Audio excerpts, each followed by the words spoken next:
네, 오늘 함께 나누실 하나님 말씀은 신약성경 사도행전 19장입니다. 19장 1절에서 20절까지가 오늘 본문이고요.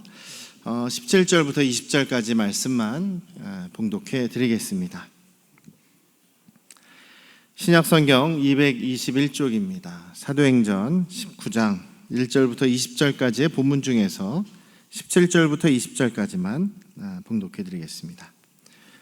에베소에 사는 유대인과 헬라인들이 다 이 일을 알고 두려워하며 주 예수의 이름을 높이고 믿은 사람들이 많이 와서 자복하여 행한 일을 알리며 또 마술을 행하던 많은 사람이 그 책을 모아가지고 와서 모든 사람 앞에서 불사르니 그 책값을 계산한즉 은 5만이나 되더라. 이와 같이 주의 말씀이 힘이 있어 흥왕하여 세력을 얻으니라. 아멘. 할렐루야. 오늘도 우리 아버지 하나님의 크신 그 은혜와 크신 그 사랑이 여러분과 여러분 가정에 충만하시기를 주님의 이름으로 축원합니다. 오늘은 우리 교회력이나 교회 절기로 따지면 저희들이 지키지는 않습니다만 성령 강림절입니다. 부활주일, 예수님께서 부활하신 날이 주일이죠. 일요일입니다. 그리고 그 부활하신 날이 또 6월절 다음 날이에요. 6월절 다음 날이라 6월절 다음 날부터 해서 50일째 되는 날이 이제 오순절이다 이렇게 해서 오순절을 지키죠. 근데 오순절 날 성령이 오십니다. 그래서 그 부활 주일로부터 이렇게 오늘까지 하면 49일이 주일이 7번 지나는 그런 날입니다. 그래서 오늘이 오순절이기도 하고 또 성령이 강림하신 성령이 마가의 다락방에 있었던 기도하던 12 제자들과 또 120명의 성도들에게 강하게 불처럼 임하신 날이 성령 침례를 받은 날이 바로 오늘이다라고 해서 오늘을 기념하고 있습니다. 또 마침 오늘 성령에 대한 또 침례에 대한 이야기를 함께 나누게 되는 것이죠.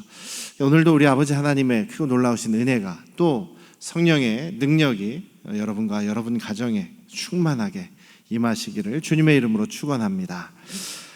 3차 전도여행, 바울 사도가 두 번째 전도여행을 할 때 마지막에 에베소에 잠깐 들렸습니다. 에베소에 잠깐 들려서 지도를 보시면 에베소에 잠깐 들려서 에베소에서 이제 잠깐 하나님의 예수님의 복음을 전하고 그리고 돌아오려고 그랬어요. 근데 보통은 이제 회당에서 바울 사도가 예수님의 복음, 예수가 그리스도시다라는 것을 증거하면 그 말씀을 잘 받아들이고 믿는 유대인들도 있지만 또 거부하고 방해하고 비방하고 바울을 핍박하는 그런 일들이 항상 있지 않았습니까? 그래서 바울 사도가 회당에 들어갈 때 브리스길라하고 아굴라를 당신들 회당에 들어오지 말라고 하고 밖에 있게 하고 바울 사도만 들어갔어요.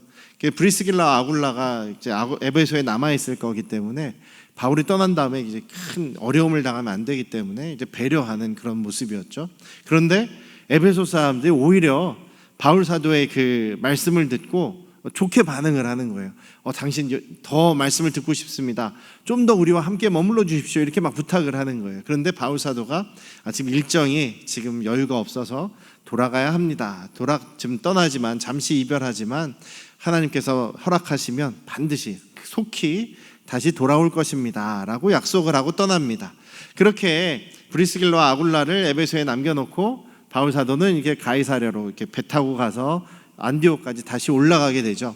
그리고 나서 며칠 쉬지도 않고 얼마 있다가 다시 이제 세 번째 전도 여행을 출발을 합니다. 그래서 안디옥에서 더베, 루스트라, 이고니온 이쪽에 있는 갈라디아 지역하고 그 다음에 비두니아 지역을 거쳐서 바로 에베소로 오게 되죠. 에베소로 와서 이제 다시 브리스길라 아굴라를 또 만나게 됩니다. 그런데 바울 사도가 안디옥에서 이제 다시 정비하고 출발하는 그 사이에 저기 지금 밑에 이제 구레나라고 있는 그 좀 더 아래에 이집트의 알렉산드리아 출신인 아볼로가 에베소까지 오게 되죠. 에베소에 와서 구약을 가지고 예수 그리스도를 또 증거를 하게 됩니다. 그런데 아볼로는 요한의 침례만 알고 있었다. 그렇게 얘기를 하죠. 요한의 침례만 알고 있었다. 예수님의 이름으로 받는 침례는 모르고 있었다라고 하죠. 그리고 또 구약에 있는 내용을 가지고 예수님을 전하다 보니까 브리스길라와 아굴라가 들었을 때 조금 부정확한 그런 이야기가 좀 있었다. 그래서 그 회당에서의 말씀이 끝난 다음에 아볼로를 불러가지고 또 잘 바울 사도에게서 배운 얘기를 잘 가르쳐줬다 그러죠. 그래서 아볼로가 거기에서 또 잘 배우고 그리고 이제 에베소에서 고린도로 넘어가게 됩니다. 그래서 고린도에서 아볼로가 또 많은 유익한 교회를 또 강하게 하고 예수님의 말씀을, 하나님의 말씀을 잘 전달하는 그런 교사의 역할을 잘 감당하게 됩니다. 이제 그래서 아볼로가 고린도로 떠나가 있는 사이에 바울 사도가 다시 에베소에 도착하는 그런 상황에서의 이야기가 오늘 사도행전 19장의 이야기입니다. 사도행전 19장에서 저희가 읽을 때에 같이 읽지는 않았습니다만 처음에 중요한 문제가 뭐냐면 바로 침례, 요한의 침례와 예수 그리스도의 이름으로 받는 그 침례가 지금 다르다는 얘기를 하고 있죠. 바울 사도가 와서 거기에 지금 아볼로가 전도하고 예수님을 가르쳐서 얻게 된 제자들, 믿음의 사람들, 성도들이 있었는데 7절에 보니까 한 12명 정도 됐다라고 얘기합니다. 그런데 침례 요한의 침례를 받고 또 구약적인 관점에서 예수님을 배운 이 사람들은 또 침례 요한의 침례를 받았으니까 이 사람들 엄밀하게 얘기하면 침례 요한의 제자들인 거죠. 침례 요한의 제자들, 아볼로나 침례 요한의 제자들이라고 할 수 있습니다. 그런데 바울 사도가 여기 왔을 때에 성령에 대해서 물어보죠. 여러분들 예수님을 믿을 때에 성령을 받으셨습니까? 예수님을 믿을 때 성령을 받으셨습니까? 이렇게 물어봐요. 그랬더니 성령이 뭔지도 저희들 몰라요. 이렇게 얘기를 한다는 거죠. 성령을 모른다고요? 그러면 여러분들은 무슨 침례를 받았습니까? 그랬더니 요한의 침례입니다. 침례 요한의 침례를 받았습니까? 그렇습니까? 그걸로는 부족합니다. 그래서 요한은 침례를 줄 때에 회개의 침례를 줬는데 그 회개의 침례를 주면서 내 뒤에 오실 예수 그리스도, 내 뒤에 오실 그 메시아이신 그리스도 예수를 믿으라고 이렇게 이야기를 했습니다. 그러면서 이제 침례를 줬고 이제 예수님이 오셨으니까 여러분들은 예수님을 믿고 예수님의 이름으로 침례를 받아야 됩니다. 이렇게 이야기를 합니다. 그러면서 이분들이 다시 침례를 받게 돼요. 침례 두 번 받은 거죠, 공식적으로.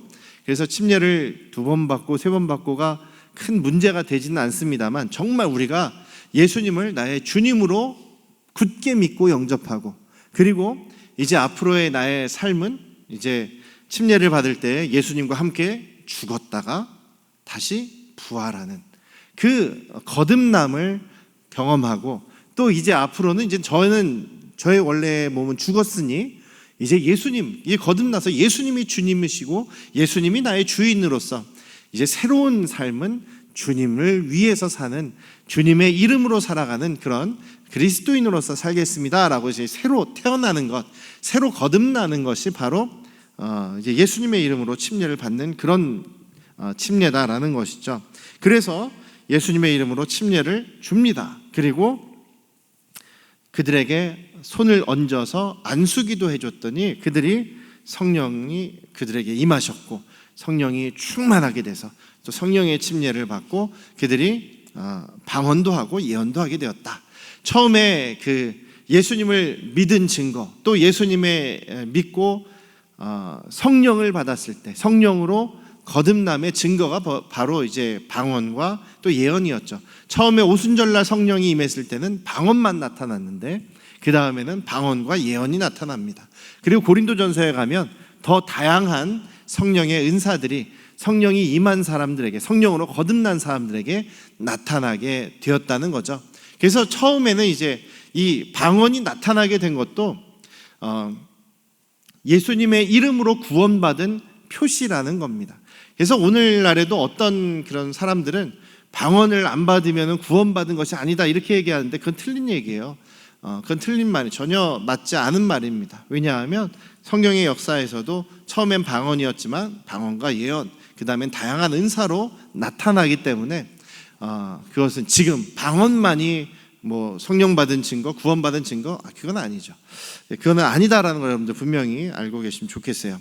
그런데 어쨌든 요한의 침례와 또 예수님의 이름으로 받는 침례가 무엇이 다르기에 바울 사도는 이 사람들 다시 가르쳐서 다시 침례를 받게 했냐라는 것이죠. 요한의 침례는 여기서도 이야기하지만 4절에 보면 요한이 준 침례는 회개의 침례입니다. 요한이 준 메시지가 뭐냐면 회개하라, 천국이 가까웠다라고 얘기를 하죠.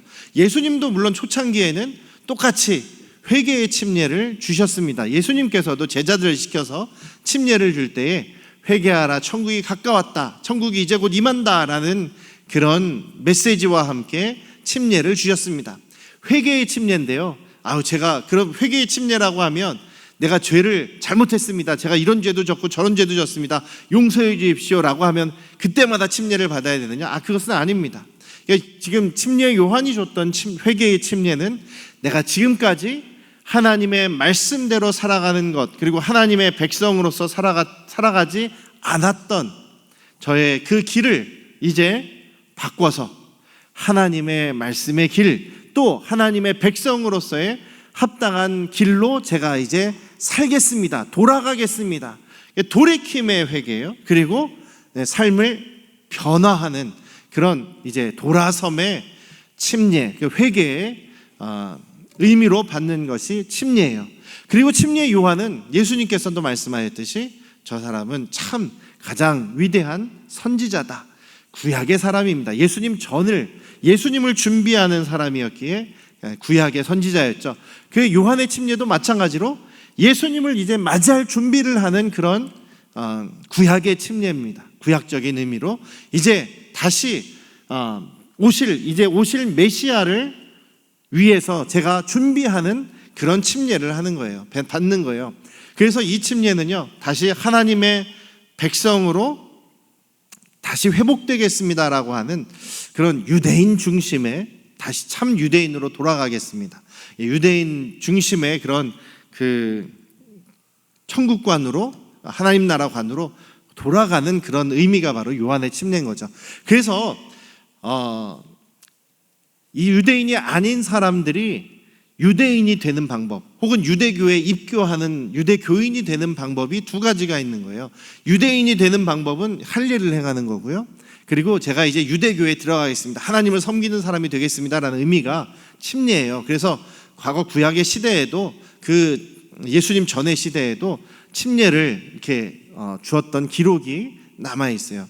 그래서 요한의 침례는 구약적인 의미에서 유대인 나라, 또 하나님의 그 유대인 왕국, 거기로 이제 내 삶을 돌아가겠습니다, 거기에 이제 일원이 되겠습니다라는 의미로 줬던 침례예요. 그렇다고 한다면 예수님의 이름으로 받는 침례는 무엇이냐면 모든 민족을 위한 침례죠. 예수님께서 오시고 예수님께서 우리를 구원하신 것은 모든 민족을 위한 것이죠. 유대인이나 이방인이나 뭐 유대인이든 뭐 헬라말을 쓰는 사람들이든 차별이 없이 모든 사람이 예수님으로 인해서 내가 죽고 다시 살았습니다, 예수님이 이제 나의 생명의 주인이십니다라는 그런 하나님 나라에 정말로 예수님을 나의 주님으로 모시고 구원받는 거듭남의 침례다라는 거죠. 오늘날에도 이렇게 세례를 주는 그런 교단들이 있지 않습니까? 장로교도 그렇고 뭐 감리교도 그렇고 이렇게 세례들을 합니다. 뭐 역사적으로 설명하면 깁니다만 세례의 의미는 요즘도 장로교회 목사님들이나 신학자들도 물어보면 죄 씻음이라고 얘기를 해요. 침례를 죄 씻음이다. 구약적인 것이죠. 아닙니다. 예수님의 이름으로 받는 침례는 죽었다가 다시 살아나는 거예요. 그래서 우리가 괜히 물 아깝게 그냥 물 뿌려도 된다면 굳이 저희가 물 많이 받아가지고 물에 쑥 들어갔다 나올 필요가 없지 않습니까? 그게 죽음과 부활을 의미하기 때문입니다. 그렇기 때문에 그것은 복음을 포함하고 있는 메시지라는 거예요.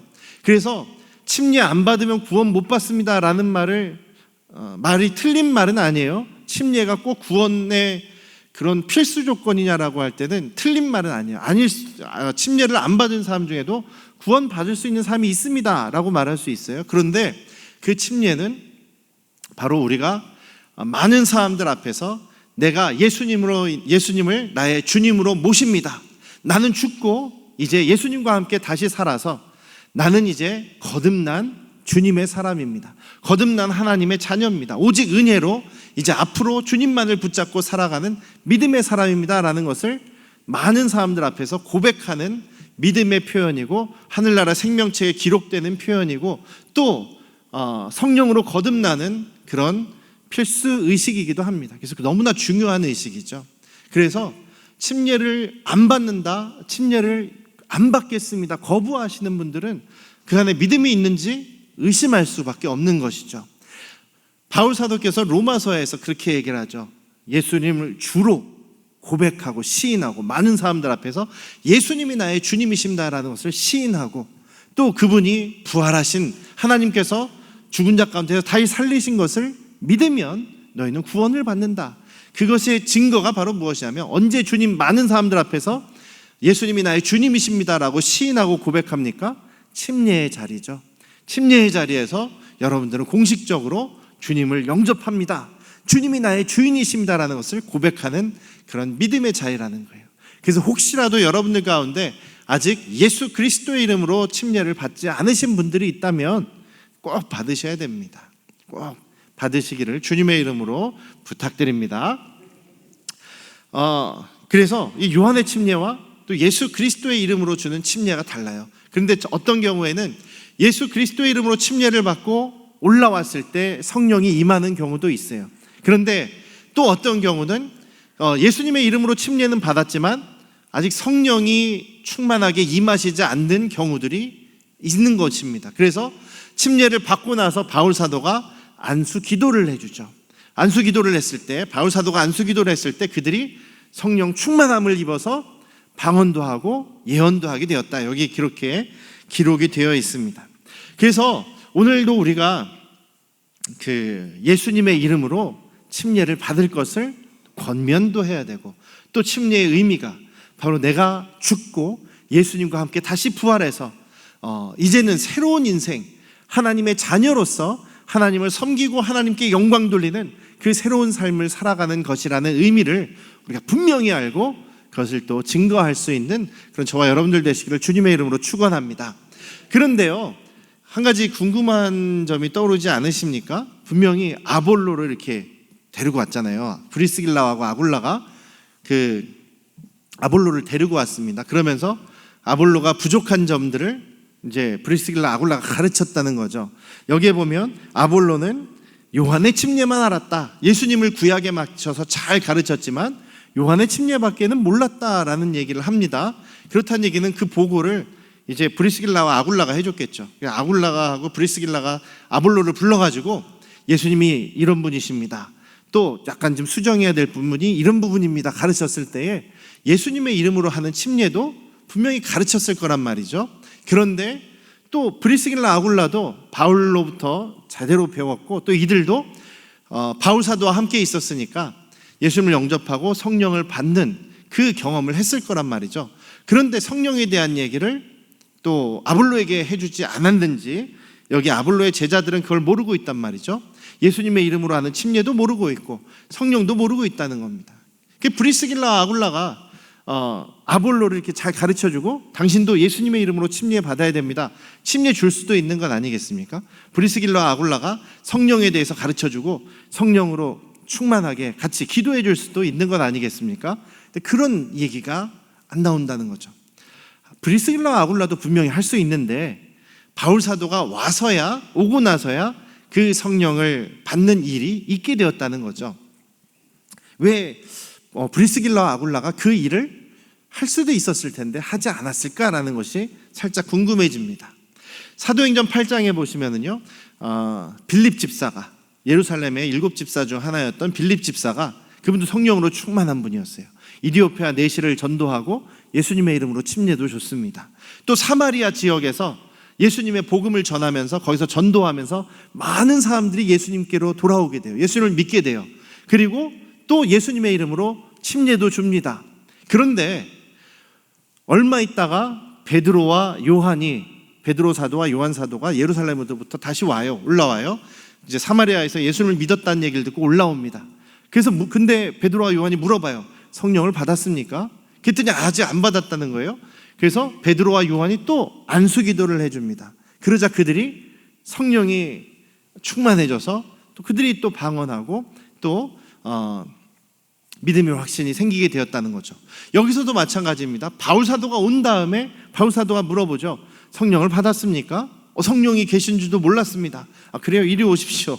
예수님의 이름으로 예수님을 가르치고 예수님의 이름으로 침례를 주고 그들에게 또 안수기도했을 때에 그들이 성령을 받고 방언하고 또 예언을 하게 됐다는 거죠.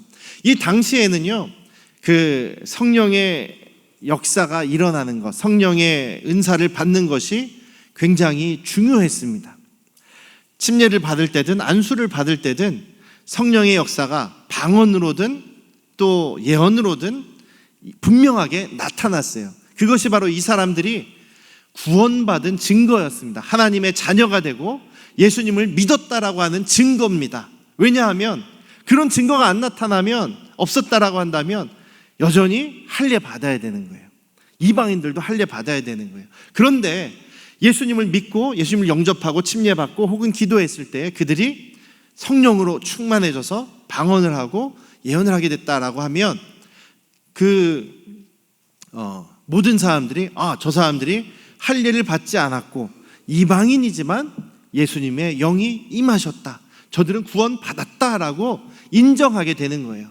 그래서 예루살렘 교회에서도 그런 이방인들이 방언을 하고 성령의 은사를 받으니까 저들을 귀찮게 하지 말자, 할례 주지 말자, 할례 안 줘도 된다라고 그들이 법을 정하게 된 것 아니겠습니까? 그래서 그 당시에는 예수님을 영접했어요. 그리고 침례를 받고 또 안수를 받았을 때 분명히 성령의 역사가 일어나게 됐던 겁니다. 그만큼 성령의 역사가 중요했던 거예요. 성령의 그 방언이나 혹은 예언이 중요했던 것입니다. 그래서 굉장히 중요한 일이죠. 그런데 브리스길라 아굴라가 침례를 줬을 수도 있는데 성령이 임하지 않습니다. 또 빌립 집사가 정말 훌륭한 분이고 침례도 주시고 복음도 전하시는 분인데 성령이 임하지 않았습니다. 근데 베드로 사도나 요한 사도 또 여기서 바울 사도가 그들에게 안수기도 했을 때 그들이 성령이 충만함, 성령의 침례를 받게 되는 그런 일이 있게 된다는 거죠. 지난주에도 말씀드렸지만 아볼로나 바울 사도나 또 브리스길라나 아굴라나 또 실라나 디모데나 다 동역자들이에요. 다 같은 일을, 같은 종류의 예수님의 복음을 전하는 일들을 하는 사람들이에요. 그럼에도 불구하고 하나님께서는 이렇게 특별한 역할을 특별한 사람들을 통해서 사용하신다는 거죠. 특별한 사람들에게 일을 맡기시는 것이 있다는 것입니다. 11절에도 보면 하나님께서 바울 사도의 손으로 놀라운 능력을 행하게 하셨다. 바울 사도가 능력이 있어서 놀라운 일을 하게 된 겁니까? 아니죠. 하나님께서 바울 사도를 손을 사용하셔서 하나님께서 사용하셔서 하나님의 능력을 드러내신 거죠. 그런데 사람들은 바울 사도를 통해서 그런 일들이 일어나니까 바울 사도를 바라보게 되는 거예요. 우리 그런 주변에 그런 예가 많지 않습니까? 분명히 주님께서 어떤 사람을 사용하셔서 무슨 치유의 능력이라든지 무슨 예언의 능력이라든지 이런 일들을 벌이실 때 우리는 누구를 바라봐요? 와, 저 사람이 대단하다. 와, 저 사람이 엄청난 사람인가 보다 하면서 사람을 바라보지 않습니까? 그러다가 교만해져서 타락하는 사람들이 얼마나 많이 나옵니까? 하나님께서 필요에 따라서 세우시고 사용하시는데 특별히 이 성령이 충만하게 되고 성령의 역사가 일어나게 되는 것은 지도자들을 사용하신다, 또 사도들을 사용하신다라는 거죠. 다 동역자예요. 똑같은 동역자지만 똑같이 동역자라고 해서 다 같이 똑같은 일, 사도가 하는 일을 다 같이 한다면 혼란스러워지고 문제도 많이 생길 수 있고 부작용도 많이 나올 수 있죠. 하나님께서는 그런 안전한 울타리를 사도들을 통해서 세우게 하시는 거죠. 그 안에서 우리 모든 동역자들이, 그렇다고 해서 이게 무슨 계급의 문제도 아니고 또 높낮이가 있다라는 문제도 아닙니다. 그렇죠? 다 같은 형제 자매이지만 하나님께서는 하나님 나라를 위해서 일들을 나누셨다, 역할을 나누셨다는 것입니다. 다 같은 동역자들이지만 사도들을 세우셔서 그렇게 교회가 안전하고 질서 있게 울타리를 만들 수 있도록 분명하게 역사하시는 거죠. 그래서 하나님께서 같은 우리 동역자들이지만 필요에 따라서 하나님께서 분명히 역할을 나눠주신다는 것이죠. 손의 역할, 눈의 역할, 입의 역할, 발의 역할 다 나눠서 우리를 지체라고 이야기하는 것 아니겠습니까? 모든 지체가 다 중요하지만 각각 역할이 다르다라고 주님께서 말씀하시는 것입니다.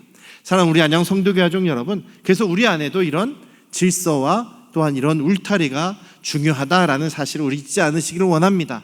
우리가 다 같은 동역자들이고 다 같은 지체이지만 주님의 그 질서 안에서 우리에게 주신 은사대로 우리의 맡은 직분과 본분을 충성되게 잘 해나갈 수 있는 그런 저와 여러분들 되시기를 주님의 이름으로 축원합니다. 가장 중요한 거, 우리 주님께서 보시는 가장 중요한 우리의 모습은 성실하게 충성하느냐, 성실하게 주님의 몸을 섬기며 우리 하나님을 섬기며 우리 가족들을 섬기느냐라는 것을 가장 중요하게 보신다라는 사실을 잊지 않으시기를 주님의 이름으로 축원합니다.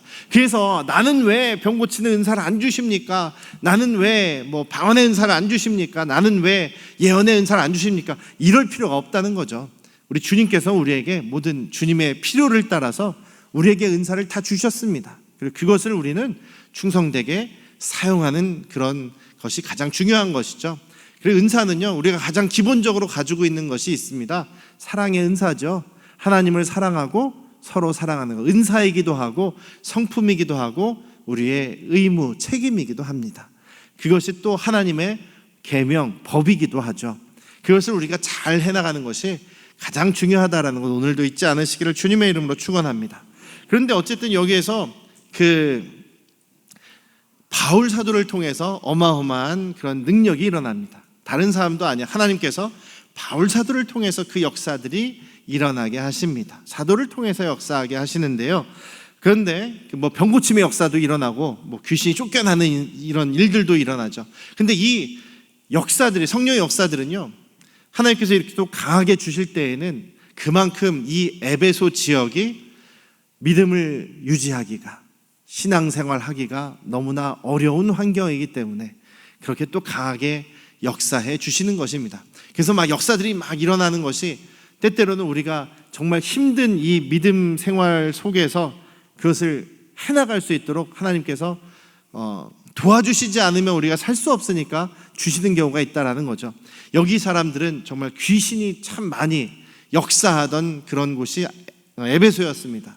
우상 숭배가 너무나 많았던 곳이 또 에베소였어요. 많은 사람들이 주문서를 가지고 있습니다. 수리수리 마수리 하는 것처럼 주문서를 가지고 그 주문을 가지고 사람들이 현혹해서 돈을 벌어요. 그래서 예수님의 이름으로 지금 바울 사도가 귀신을 쫓아내고 병든 사람을 낫게 하니까 이거를 주문이라고 생각하는 거예요. 주문처럼. 여러분들도 그걸 예수님의 이름을 주문처럼 생각하지는 않으셨으면 좋겠어요. 그래서 기도 못하겠으면 주기도문을 암송을 계속 하시는 분들이 있는데, 주기도문 주문 아닙니다. 잠 안 올 때 하는 주문은 아닙니다. 물론 잠이 정말 안 오시는 분들은 주기도문 한 1000번 가까이 하다 보면은 잠에 빠지는 경우가 많이 있습니다만, 절대 주문은 아니에요. 주문은 아닙니다. 그런데 이 사람들이 주문처럼 사용을 하려고 한 거죠. 그러다가 그 유대인 제사장의 그 아들들이 어떤 일을 당합니까? 내가 바울이 섬기는 예수 그리스도의 이름으로 너희 명령하는데 떠나라, 이렇게 명령했다가 그 귀신들이 이러지 않습니까? 내가 예수도 알고 바울도 안 해, 너네들은 누구냐 하면서, 내가 너희들은 모르겠다라고 하면서 오히려 그들을 해코지를 하죠. 그래서 벌거벗은 몸으로 도망치고 그 소식이 에베소 전체에 퍼지게 돼서 예수님의 이름이 더욱더 힘을 얻게 되는 그런 일들이 이제 있게 된다라는 얘기입니다. 그렇게 성령의 능력이 나타나니까 어떤 일이 일어나냐면 17절부터 그 얘기죠. 많은 사람들이 이제 두려워하게 되고 예수님의 이름을 다 높이게 됩니다. 그리고 바울 사도에게 기존에 믿는 사람들도 와서 마치 카톨릭에서 고해성사 하듯이 제가 이런 죄도 졌습니다, 제가 이런 잘못됐습니다 라고 하면서 바울 사도에게 다 이렇게 회개하면서 이렇게 고하는 거예요. 그리고 또 예수님을 믿은 사람 중에도 그 전에 마술로 많은 사람들을 현혹시키고 돈을 벌었던 사람들이 있었던 거죠. 그래서 제가 이제부터는 절대로 마술을 하지 않겠습니다. 이제 앞으로는 절대로 사람들을 현혹시켜서 돈을 벌지 않겠습니다라고 하면서 자기들이 가지고 있던 마술책, 수리수리 마술이가 적혀있는 그런 병 고칠 때 쓰는 주문, 악귀가 들렸을 때 쓰는 주문, 이런 주문들이 적혀있는 그런 책들을 가지고 와서 이제는 절대 이런 일을 안 하겠습니다라고 해서 태워버리는데, 그 책들이 가치가 굉장히 비싼 책이겠죠. 값을 계산해 보니까 은 5만이나 되었다, 이렇게 얘기를 합니다. 은 5만인데 또 계산을 해보신 분들이 있더라고요. 그때 당시에 은으로 된 동전이겠죠. 은으로 된 돈 5만 개의 가치가 얼마나 됐을까 계산을 해봤더니, 하루에 이제 일하시고 받는 하루 임금이죠. 하루 노동자가 일하는 품삯이 보통 요즘에 한 20만 원 정도 한다 그래요. 20만 원 이상, 기술 있는 분들은 더 받고. 그래서 그 하루 일하면 한 20만 원 정도인데, 그거를 5,000일 동안 일한 값이랍니다. 5,000일. 그러면 1년이 365일이니까 5,000일이면은 10년은 넘어야 되죠. 5,000일 동안 일해서 받은 돈을 한 푼도 안 쓰고 모으면 이제 그 값어치가 된다는 거죠. 계산해 봤더니 한 12억 정도 되는 것 같아요. 큰 돈이죠. 그런 큰 돈을 다 태워버릴 정도로 예수님을 믿기로 작정한 사람들이 많이 생겼다라고 합니다. 그러면서 더 주님의 말씀이 더 사람들에게 영향을 끼치게 되었다라고 얘기를 해요. 그래서 성령의 능력이 임하시기를 우리가 또 사모해야 되겠죠. 성령의 능력이 임하셔서 우리 안에서도 정말 병자들이 낫고, 좀 우리 환우들 많으신데 환우들이 막 좀 깨끗하게 되고 새 힘을 얻고 경제적으로도 풀리고 주님의 놀라우신 역사가 일어나서 귀신들이 쫓겨나가고 이런 역사들이 막 일어났으면 좋겠어요. 그런데 여기에서 오늘 강조하시는 말씀이 무엇이냐면, 성령의 역사가 이렇게 일어났다, 여기에 강조하는 것이 아니라, 그럼 이런 역사가 일어나기 위해서 어떤 일이 있었느냐, 그 앞에 부분이 더 중요한데, 그 앞에 부분이 뭐냐면 바로 성령의 역사가 일어나기 전에 바울 사도가 2년 동안 그 에베소에서 헌신적으로 매일매일마다 가르치고 또 주님의 복음을 전했던 것이 이제 그 바탕에 깔렸다라는 겁니다. 회당에서 이제 3달 동안 지금 예수님을 가르치고 전도하는데, 결국 거기에서도 몇몇 유대인들이 또 바울 사도를 방해하고 미워하고 핍박하기 시작합니다. 그래서 바울 사도가 나 이제 회당에서 안 한다, 그리고 회당을 나왔어요. 그리고 간 곳이 두란노 서원이라는 곳인데요, 큰 이제 국립 도서관, 시립 도서관이라고 생각하시면 돼요. 그 당시에 고대 도서관이 바로 두란노 서원이었다 그래요. 두란노 서원이라는 고대의 큰 도서관이 에베소에 있었답니다. 에베소에 있는 큰 도서관의 한쪽을 사용해서 매일마다 바울 사도가 오는 사람들을 예수님의 복음을 가르쳤다는 거예요. 장장 2년 동안. 그 2년 동안 가르치는 그 가르침이 있고 나서 그 끝날 때쯤부터 해서 하나님께서 바울 사도를 통해서 신기한 역사들을 이루셨다라는 겁니다. 그러니까 2년 동안 바울 사도가 그들에게 말씀을 계속 쌓아나간 것이죠. 마치 그런 것입니다. 말씀으로 장작을 계속 쌓아나가고, 그리고 성령께서 때가 되었을 때 성령의 불을 던져버리시니, 엘리야의 그 이야기 기억나시죠? 엘리야가 막 쌓고 물도 뿌리고 기도했을 때 하나님의 성령의 불이 임했던 것처럼, 이 에베소에 그런 식으로 바울 사도가 계속해서 말씀을 쌓아나가고, 하나님께서 때가 되었을 때 성령의 불을 바울 사도를 통해서 던지셨을 때에 그 안에서 놀라운 기적의 역사들, 능력의 역사들이 일어나게 되었던 것입니다. 그리고 나서 그 성령의 능력이 일어난 결과로 또 다시 말씀으로 돌아가는 거죠. 주님의 말씀이 더 힘을 입고 많은 사람들이 주님의 말씀에 무릎 꿇고 주님의 말씀에 돌아오게 되고 주님을 믿는 믿음의 사람들이 되었다라고 이야기를 하게 됩니다. 사랑하는 우리 안녕 성도교 가족 여러분, 주님의 말씀을 더 사모하시기를, 주님의 말씀을 더 쌓아나가시기를 주님의 이름으로 축원합니다. 물론 주님의 말씀의 핵심, 주님의 계명의 핵심은 간단한 거예요. 하나님을 사랑하고 서로 사랑하고 섬겨라, 가장 간단한 것이긴 합니다만, 이 말씀, 주님의 말씀 안에 이런 이야기가 어떻게 하나님의 성품으로 드러나는지, 어떻게 하나님의 역사로 일어나는지가 계속 나타나고 있는 것이죠. 바울 사도는 이 일을 위해서 2년간 매일매일 헌신하고 투자했습니다. 여러분들도 주님의 말씀을 계속 쌓아나가시면 그 말씀의 장작을 언젠가 성령께서 불로 태우실 때가 올 겁니다. 그렇다고 한다면 주님께서 저와 여러분들을 성령으로 변화시키실 것입니다. 그런 역사가 일어나기를 사모하십니까? 그렇다면 주님의 말씀을 더 붙잡고 주님께 더 가까이 나아가시는 저와 여러분들 되시기를 다시 한번 주님의 이름으로 축원합니다. 기도하시겠습니다. 주님의 성령을 우리에게 넘치도록 부어 주시옵소서. 성령께서 우리를 사로잡아 주셔서 우리가 성령 충만하게 되어 우리가 변화된 믿음의 사람으로서 능력의 삶을 살아갈 수 있도록 인도하여 주시옵소서. 그것을 위해서 우리가 매일매일 우리의 삶 속에서 주님의 말씀을 쌓아나가는 그런 말씀의 삶을 살아가기를 원합니다.